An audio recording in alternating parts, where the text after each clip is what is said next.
Pourquoi on excuse Hopper? Hopper boit, crie, déborde, et pourtant on reste avec lui. Et vous lui pardonnez? Et Hopper n'est pas un cas isolé. Ce type de personnage revient constamment aujourd'hui.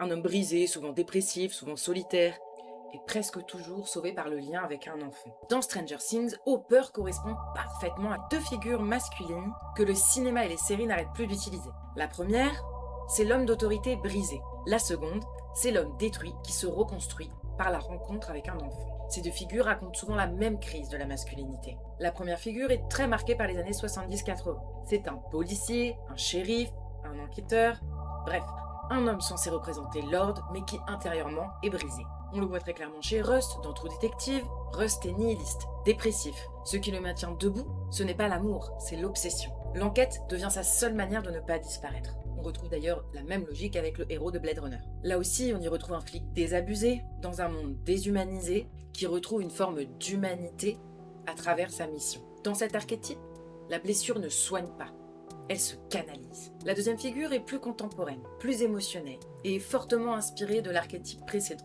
Nous avons des hommes déjà détruits qui ne cherchent plus à sauver le monde, mais à y survivre. Et c'est précisément à ce moment-là qu'apparaît l'enfant. Dans Logan, par exemple, Wolverine est mourant, vidé, épuisé. La paternité devient sa dernière chance de réparation. Dans Léon, la même mécanique apparaît. Mais le lien y est plus ambigu et un peu dérangeant avec mon regard d'adulte. Mais ce qui est intéressant, c'est que l'humanisation passe par un lien imparfait, un lien troublant et non idéalisé. La naïveté face à la douleur, le regard d'un enfant neuf face à celui d'un adulte brisé. On retrouve ce schéma dans deux séries avec l'acteur Pedro Pascal, puisqu'on retrouve cette mécanique chez Joel dans The Last of Us. C'est un père détruit par la mort de sa fille, et Ellie ne le sauve pas moralement, mais lui donne une raison d'avancer. Même chose dans The Mandalorian, avec un guerrier solitaire qui devient père sans l'avoir cherché. Dans Stranger Things, Hopper correspond parfaitement à ces deux archétypes, et c'est pour ça que son personnage fonctionne et nous a autant touchés.